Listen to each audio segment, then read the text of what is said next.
Welcome to the Hollis Chapman Show, where we celebrate the power of words and the beauty of storytelling. Join us every week. We have conversations with authors and small business owners. We have exciting lineup of guests who will take us on a literary journey like no other. Join us as we delve into the world of authors and small business owners from diverse backgrounds and cultures, each bringing their own unique perspective and voice to the table. From thrilling memoirs to captivating fiction and business startups, our guests will share their stories, their struggles, and their triumphs, offering us a glimpse into the rich tapestry of human experience. Immerse yourself in the magic of words and discovery as we explore the global literary landscape together.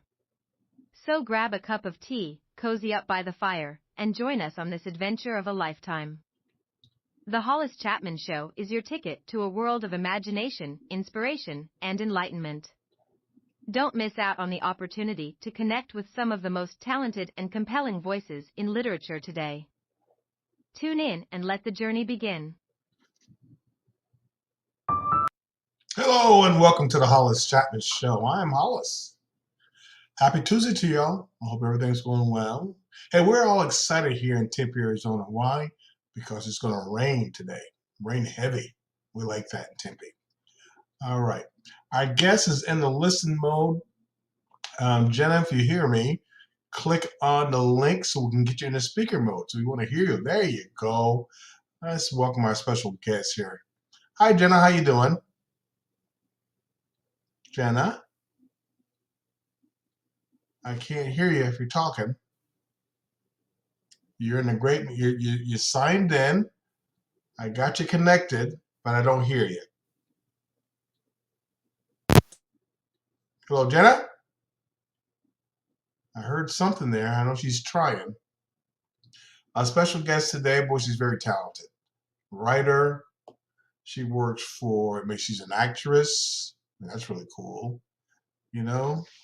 Okay, let me see.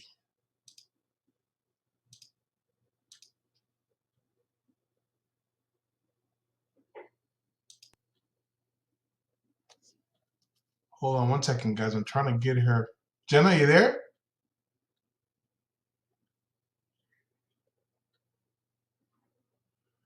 As I said, she's an actress. She's a writer. This is her first book. She's out there. She is a substance abuse prevention counselor. Janna, you there? Okay, hopefully she's trying. Oh, hello. Janna, you there? All right, computers, don't you love it? I know she's trying her best to get in. My connection internet-wise looks strong. How about this? Hello. Can you? There you go. There you go. There you go. Oh, wow, we did it. Very good. Okay. Our special guest is here. Janna, let's hold tight. I'm going to give you a proper introduction, and then we'll start the show, okay? Sounds great. Thank you, Hollis. Thank you very much. Okay, so very excited to have our guest here. She's her first novel. That's very cool. It's very exciting. Not only she's an author, she's a writer. She works as a grant writer, a substance abuse prevention counselor, so many other things. I'll let her tell us what else she does. But let's welcome to the show our award-winning guest, Janna Wallack. Okay. How are you? Thank you for having me. Yeah, thank you for coming on. We appreciate it so much. You're very talented, do a lot of stuff, and it's so exciting to get that first novel out the door, right? Yes, it is very exciting, especially because it took 12 years to get it out the door. Oh, no kidding. Wow. Yeah. What kept you, these are not the regular questions, but that brings a good point. What kept you motivated to keep on doing it and say, okay, I got to put a little bit more, I'm going to keep on doing it? What kept you motivated to do that? It sort of didn't start out that way. It started out as a hobby. So it didn't start out me saying, oh, I'm going to write a novel. It started out with me spending a few years not working and home raising kids. And I have 5 children, but I was home with 3 of them at the time. And they were little. And, I had watched enough episodes of Dora the Explorer and Blue's Clues to make someone's head explode and playing little baby games and speaking in little baby speak. And I just needed something intellectual to keep my adult brain alive and stimulated. I live in the country.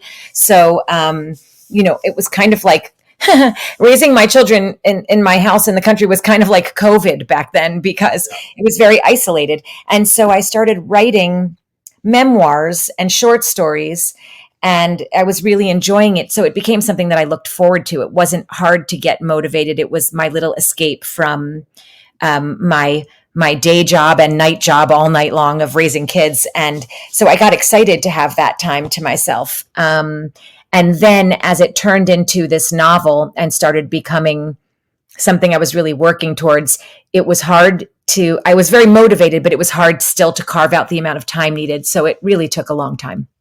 Very good. Thanks for sharing that. Yeah, we have different stories, different guests come on, and different reasons. So it's very important to the listeners out there to, if you got something in your mind, it's whatever it takes. Just keep on doing it. Keep on, because now she's very excited. She's very passionate about that. And guess what? Maybe it'll go on TV. Maybe it'll be a movie. Maybe it'll be a thriller. And that, Right. so that's great. Very good. Thank Okay. Yeah. Let's go to the book now. Can you share how these themes of your book intertwine in your novel, that moment relationships were particularly impactful? So kind of give us a little backstory of your book and kind of tell us how it all kind of came together. Sure.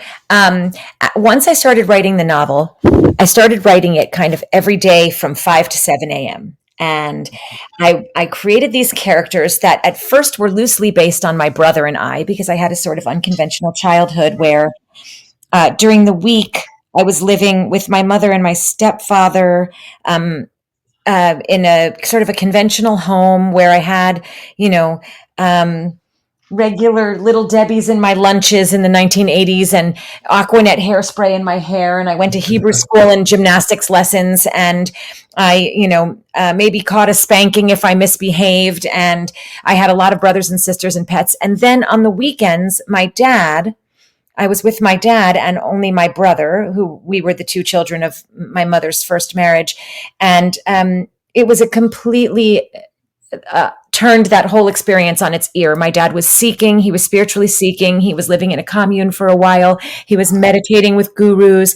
He was, just trying to sort of figure out his personal self that he skipped doing by getting married at 22 years old, right out of college and having children. And my brother and I were kind of along for the ride, and antics ensued. So having all of that experience of my bizarre dichotomous childhood in mind, I started writing this story based on what if I, first of all, turned up the volume way up on that and made it this cult commune, and that the children didn't have a mother. This was it all the time. What would happen? What would have happened to my brother and I if we grew up just in this sort of unstructured world?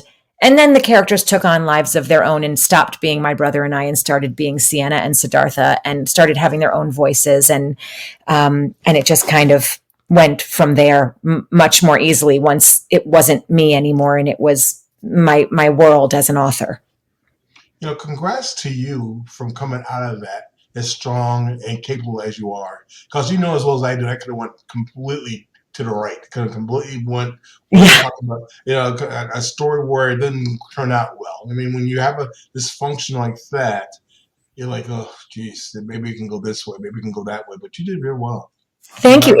It's interesting. My actual experience, there was definitely some neglect there, and there was definitely some scary moments that were maybe a little too much for children, but I don't regret it. And I have a great relationship with my dad. And I don't regret having those choices, because I feel like a lot of people grow up in one way and then they just choose that religion and they just choose that way of life and they live in that town and they do that thing. And that's great if that is what makes them happy. But I had two completely different and opposing ways of growing up. And so I feel like I got a more of an experience than I could choose who to be and what to kind of cherry pick from such different experiences in terms of what I would, incorporate into me and how I live my life.